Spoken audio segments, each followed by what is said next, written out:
Bonjour à tous, bienvenue sur le Nouvel Automobiliste. On propose aujourd'hui l'essai de la Volvo X30, ici en version haut de gamme et Extended Range. Donc, cette Volvo là se caractérise par une approche assez minimaliste.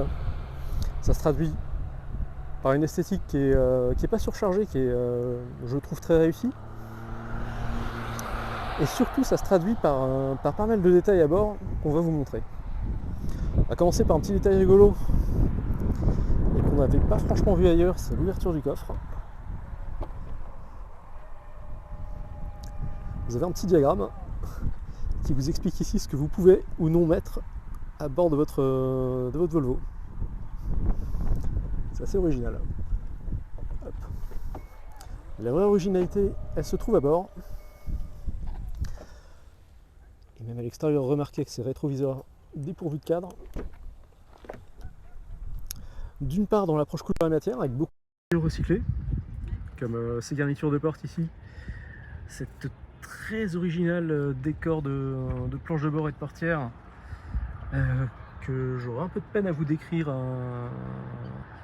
La sensation est un peu curieuse au toucher, mais pourquoi pas. À bord, on retrouve une sellerie bleu clair, honnêtement du plus bel effet, avec beaucoup de textile et un peu de TEP. Il y a d'autres harmonies qui sont proposées par le Volvo, tout assez originales. Et une approche donc simplifiée, parfois à l'extrême, comme on va le voir ici sur les commandes de la vitre électrique, qui commandent l'avant et qui commandent également l'arrière.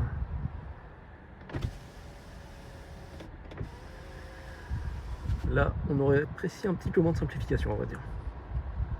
La console, elle aussi est originale. On peut avoir un seul porte-gobelet ou zéro porte-gobelet. On retrouve un rangement ici avec deux niveaux de rangement.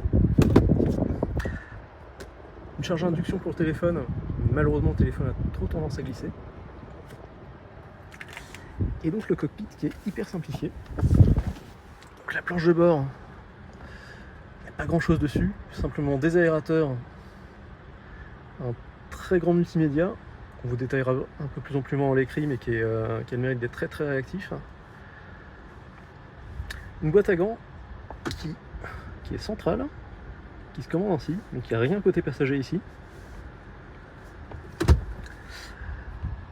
Toujours dans cette approche minimaliste, il y a une sorte de soundbar qui parcourt la baie de pare-brise. Le son est d'ailleurs de très bonne qualité, si ce n'est qu'il y a un gros reflet du Harman Kardon sur le pare-brise. Et ce qui fait que les contreportes sont, elles, dépourvues de toute fioriture. À part la poignée de porte et la couloir, on n'a rien. Et un éclairage d'ambiance aussi. Donc il n'y a pas de haut-parleur, pas de commande de lève-vitre, pas de commande de rétro. Les commandes de rétro se pilotent depuis l'écran tactile. Et en fait, quasiment tout se pilote depuis l'écran tactile, y compris des fonctions qu'on aurait aimé voir ailleurs, comme les anti-brouillards.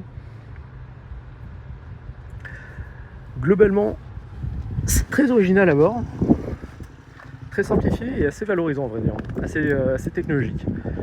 Alors cette version-là, c'est une version avec une batterie de 69 kWh, pardon,